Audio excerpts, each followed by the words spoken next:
할렐루야. 하나님의 크신 사랑이 이 새벽에 우리 가운데 가득한 줄 믿습니다. 오늘 우리는 누가복음 9장 51절로 62절의 본문을 통하여 제자의 삶이라는 제목으로 하나님의 말씀을 나누도록 하겠습니다. 오늘 본문은 예수님의 공생의 3년 갈릴리 사역을 마치시고 유대에서의 사역 시작 부분을 말하고 있습니다. 이제 때가 되매 51절에 예수께서 승천하실 기약이 차감해 예루살렘을 향하여 올라가기로 굳게 결심하시고 시기를 알리는 성경 표현이 나옵니다. 승천하실 기약이 차감해. 이 말씀은 예수님께서 하나님의 계획을 따르기 위하여 어떤 계획이죠? 십자가에 달려 죽는 것이죠. 예수님이 십자가에 달려 죽는 그 일을 이루기 위하여 예루살렘으로 가기로 작정하셨습니다. 예수님은 하나님이 정하신 그 때를 알고 계셨습니다. 예수님은 시작부터 끝까지 사역의 모든 중간중간에 가르치시고 전파하시고 치유하시는 모든 사역은 바로 하나님의 뜻을 이루기 위함이라고 말씀했습니다. 요한복음 6장 38절에 내가 하늘에서 내려온 것은 내 뜻을 행하려 함이 아니요 나를 보내신 이의 뜻을 행하려 함이니라. 보내신 이는 누굽니까? 하나님이십니다. 예수님은 철저하게 하나님의 뜻을 이루기 위하여 이 땅에 오셨고 그 일을 실행하셨습니다. 그 하나님의 계획 가운데 또 하나를 살짝 엿볼 수 있는 말씀이 있습니다. 그것은 승천하실 기약이라고 그랬습니다. 신약 성경에서 예수님 자신이 승천하시다라는 표현을 바로 오늘 본문이 유일합니다. 성육신은 예수 그리스도의 비하, 신학적인 용어죠. 낮아지심을 말하고 있습니다. 그리고 승천은 예수 그리스도의 승귀, 높아지심을 말하고 있죠. 원래 계셨던 곳으로의 복귀가 바로 승천입니다. 그곳은 어디입니까? 하늘입니다. 천국입니다. 하나님과 함께 거했던 그곳으로 하나님께서 예수님을 부르시는 것이죠.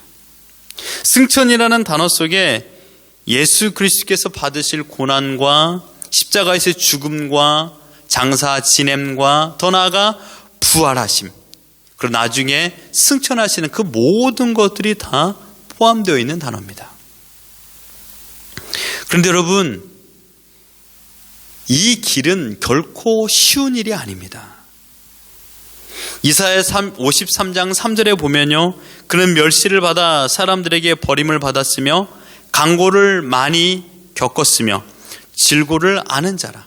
또는 5절에 보면요, 그가 찔림은 우리의 허물 때문이요 그가 상함은 우리의 죄악 때문이라. 그가 징계를 받음으로 우리는 평화를 누리고 그가 채찍에 맞음으로 우리는 나음을 받았도다. 여러분, 십자가에 달려 죽기 이전에 죽는 그 모든 과정을 우리에게 말하고 있지 않습니까? 멸시, 버림, 간고, 질고, 찔림, 상함, 징계, 채찍, 이런 고통을 다 당하시고 끝내 십자가에 달려 죽으시는 것이 하나님이 정하신 뜻이었습니다. 여러분, 예수님께서 왜 그 험난한 길을 가셔야만 했을까요? 오늘 본문에서 그 이유가 담겨져 있습니다. 오늘 본문에 나오는 어리석은 사마리아 사람들과 깨닫지 못하는 이스라엘 백성들 때문입니다. 예수님은 갈릴리에서 예루살렘으로 향하여 가시는 길을 요단강을 건너가 아라바 길을 택하지 않았습니다. 대부분의 사람들은 금방 말은 그 길을 택하여 걸어갔죠. 유대 사람들은요. 왜냐하면 이 사마리아 길을 걷고자 하는 생각이 없었기 때문입니다. 그러나 예수님께서는 곧장 사마리아를 통과하여 이 유대 땅 예루살렘으로 가기로 결정하셨습니다. 52절에 사자들을 앞서 보내심에 그들이 가서 예수를 위하여 준비하려고 사마리아인의 한 마을에 들어갔더니 라고 말했습니다.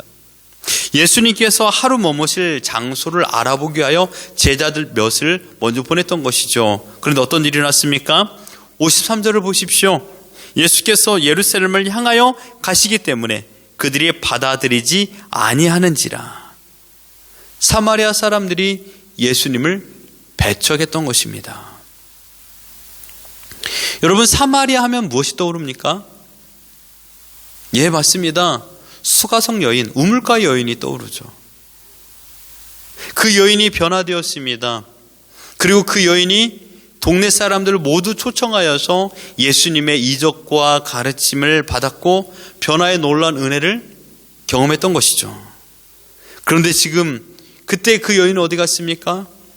물론 그 여인이 지금 딱하니 나와서 예수님, 저희 집에 하루가 아니라 열흘도 머무러도 좋습니다 라고 말하면 얼마나 좋았겠습니까? 물론 여기에서 예수님이 갔던 지역이 그 수가성과 멀리 있는 지역이라고도 생각할 수 있습니다. 그러나 대표적인 원리를 생각해 볼 수 있겠죠. 또한 그때 예수님의 가르침을 받았던 많은 사람들은 어디 갔습니까? 분명 그때 가르침과 치유를 받아 변화된 사람들도 있었을 것입니다. 그런데 그들은 보이지가 않죠. 놀라운 은혜를 경험했지만 예수님을 환대하지 않고 경멸하고 외면했습니다. 어쩌면 이것이 인간의 본연의 모습이라고 저는 생각이 듭니다. 인간은 이처럼 연약한 존재들입니다. 결심하고 결단했지만 상황에 따라 마음이 흔들리고 믿음을 외면하고 현실의 어려움 때문에 주님을 떠나는 자들이 많이 있습니다. 그래서 인간은 결코 의지할 존재가 되지 못합니다. 우리의 결단, 우리가 내놓은 의지된 많은 것들, 여러분 얼만큼 여러분의 결단대로 살아가십니까? 전에도 말씀드렸듯이 무비공, 콧구멍이 없다라는 뜻이죠. 콧구멍이 없으면 호흡하지 못하기 때문에 죽은 자라고 말할 수 있죠. 그렇기 때문에 인간은요, 이 두 개의 콧구멍, 우리의 신체에서 너무나도 제일 작은 연약하게 보이는 이 콧구멍 두 개를 우리는 의존하며 살아가고 있습니다. 이 두 개의 콧구멍이 인간의 생명을 주관하고 있기 때문입니다. 이처럼 우리는 연약한 존재입니다. 예수님은 이 연약한 존재들을 위하여 십자가에 죽으셔야만 했습니다. 여러분 또 보십시오. 예수님의 제자 두 명을 보십시오. 야고보와 요한. 그들은 지금 어떤 모습을 가지고 있습니까? 예수 그리스도의 마음을 정확히 헤아리지 못했습니다. 그들은요, 엊그제 표현이 그렇죠. 변화산에서 위대한 예수님께서 변화된 모습을 보았습니다. 그때 누구를 보았습니까? 엘리야를 보았습니다. 엘리야는 누구죠? 불의 종이라고 표현하고 있지 않습니까? 지금 야고보와 요한은 그 놀라운 장면을 보고 그 엘리야의 그 영광된 모습도 보았기 때문에 그들은 지금 주님을 거역한 이들을 하늘에서 불을 내려 다 죽여버릴까요? 마치 엘리야가 이 850대 1의 싸움에서 불이 하늘에서 내리는 것처럼 그 모습을 그대로 행하지 않습니까? 그때 예수님은 책망했습니다.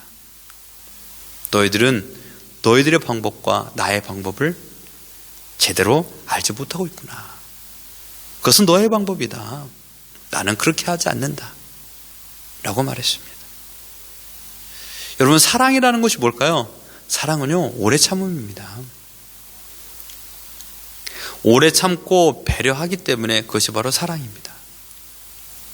예수님께서는 이해하지 못하고 깨닫지 못하는 그들을 오래 참아 기다리시는 분입니다. 근데 성령 하나님을 보내주셔서 그들의 마음에 깨달음을 주시고 예수 그리스도를 믿도록 이끌어 주시는 하나님의 방법이죠. 지금 여러분의 삶에 여러분이 계획하고 여러분의 뜻대로 되지 않을 때 우리가 얼마나 주님을 떠나고 싶을 때가 많이 있습니까? 원망하고 불평하고 우리 쉬운 선택을 하지 않습니까? 그런데 주님의 방법은 무엇입니까? 오래 참아 기다리고 희생하며 십자가에 달려 죽으심으로 인하여 그들의 죄를 사하는 것이 주님의 방법입니다. 우리가 주님의 제자라면 지금의 어렵고 힘듦의 문제를 통하여서 하나님께서 가르쳐 주고자 하는 목적이 있는 줄 믿습니다. 아직까지 우리가 버리지 못했던 것 있더라면 오늘 우리 불렀던 찬양처럼 십자가를 질 수 있나 주님께서 우리에게 물어볼 적에 예 대답했다라면요, 지금의 어려운 상황도 우리가 감당해야 될 십자가인 줄 믿습니다. 그러나 예수님 믿기 이전에 그 십자가는 무거운 십자가였죠. 짐이었죠.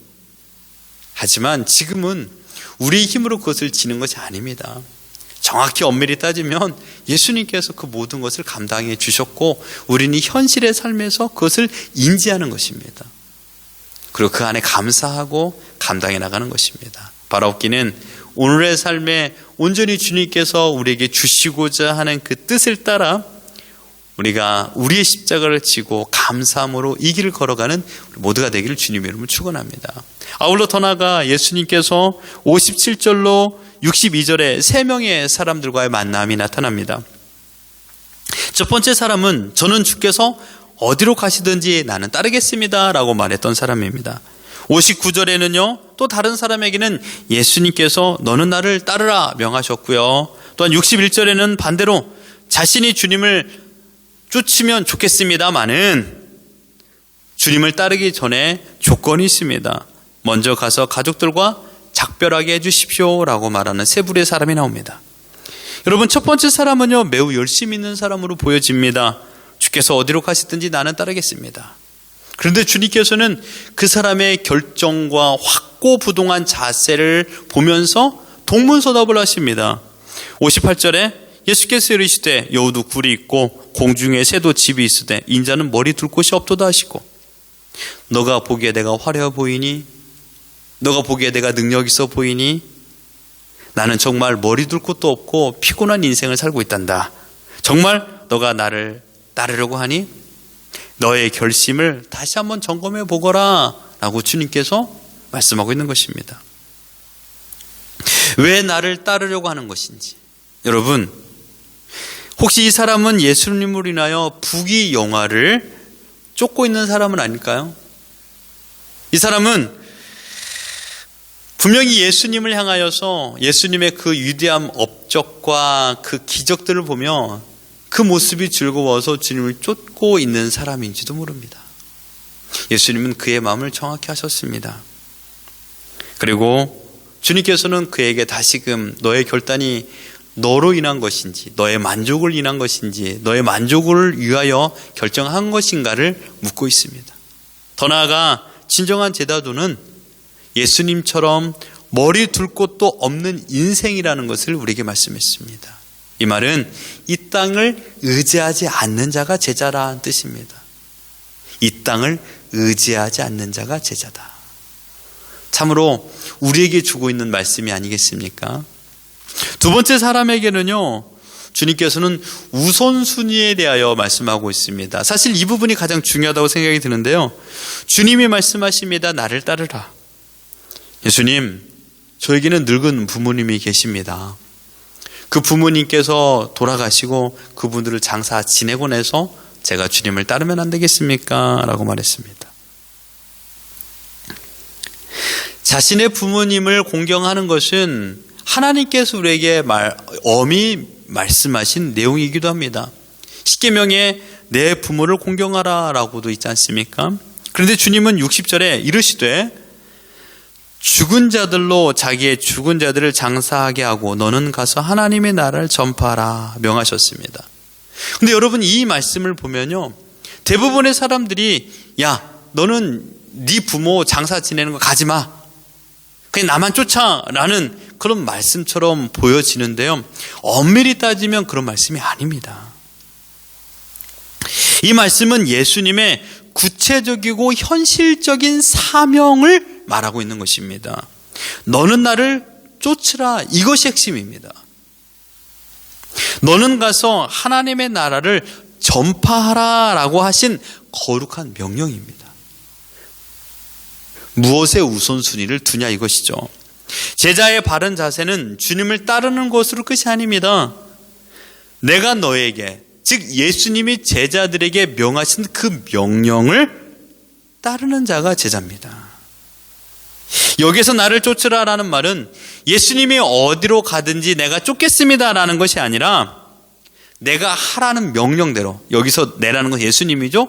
하나님 예수님께서 명령하는 대로 명령을 쫓아 행하는 것이 진정한 제자다라고 말하고 있는 것입니다. 제자란 모름지기 선생된 분의 가르침을 따라 살아가는 자들입니다. 예수님의 제자들은 이미 거룩한 명령을 부여받은 자들이죠. 오직 주님께서 주님의 명령을, 주님께서 주실 사명을 받아 그 사명을 감당하기 위하여 부른 자들이 제자입니다. 이 일 저 일 하면서 어찌 주님의 명령을 다 감당할 수 있겠습니까? 디모데후서 2장에 보면 예수 그리스도의 충성된 증인에 대하여 세 가지의 종류로 표현하고 있습니다. 병사로, 경계하는 자로, 수고하는 농부.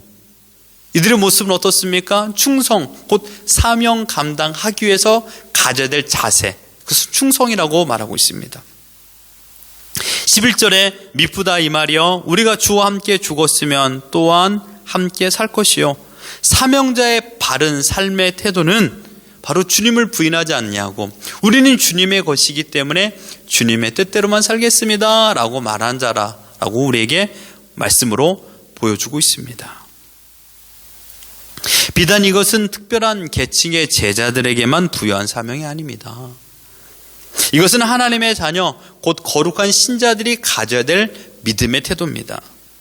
요한계시록의 7교회, 에베소 교회가 나옵니다. 예수님께서 그 교회에 책망하신 내용이 무엇입니까? 요한계시록 2장 4절에 그러나 너를 책망할 것이 있나니 너의 처음 사랑을 버렸느니라. 삶의 우선순위에서 예수님을 1순위에서 3순위, 4순위로 밀어 놓은 것입니다. 지금 여러분의 삶의 우선순위 1번은 무엇입니까? 예수님이십니까? 자녀입니까? 건강입니까? 물질입니까? 무엇이 여러분의 가장 큰 우선순위입니까? 판단과 결정의 기준이 주님이 되어야 하건만 우리는 내가 편하고 내가 하기 좋고 내가 즐거운 것을 선택할 때가 너무나도 많이 있습니다. 전쟁을 나가는 군사는 결코 내가 쉬운 곳에 가서는 안 됩니다. 상관의 명령에 따라서 내가 그 지역을 지키고 사수해야 됩니다. 여러분이 사수해야 될 지점은 어디입니까? 제자로서, 하나님의 자녀로서 여러분이 사수해야 될 곳은 여러분의 먼저 마음입니다. 그리고 여러분의 가정입니다. 여러분의 일터입니다. 여러분이 만나는 모든 사람들에게 바로 하나님의 말씀을 증거하고 그것을 지켜나가는 사수지라고 우리는 생각할 수 있습니다. 사랑하는 성도 여러분, 어떤 이유든지 주님의 명령과 세상과의 삶으로 타협해서는 안 됩니다. 오직 주님께서 명령하신 그 명령을 우리는 지켜야 됩니다. 나에게만 특별히 주신 명령이 있습니다. 내가 감당해야 될 곳이 있다는 얘기입니다. 내가 아니면 감당하지 못할 그 지점, 그곳에서 우리는 주님께서 주셨던 명령을 가지고 나의 생명을 다하여 주님께 온전히 드리는 사람이 되어야 됩니다. 주님을 떠나는 사마리아 사람 같은 삶의 태도를 버리십시오. 그리고 주님의 뜻을 깨닫지 못하는 그런 제자된 모습도 버리십시오. 철저하게 주님의 영광을 위하여 주님의 명령에 순종하여 오늘을 살아가는 우리 모두가 되기를 예수 그리스도 이름으로 축원합니다.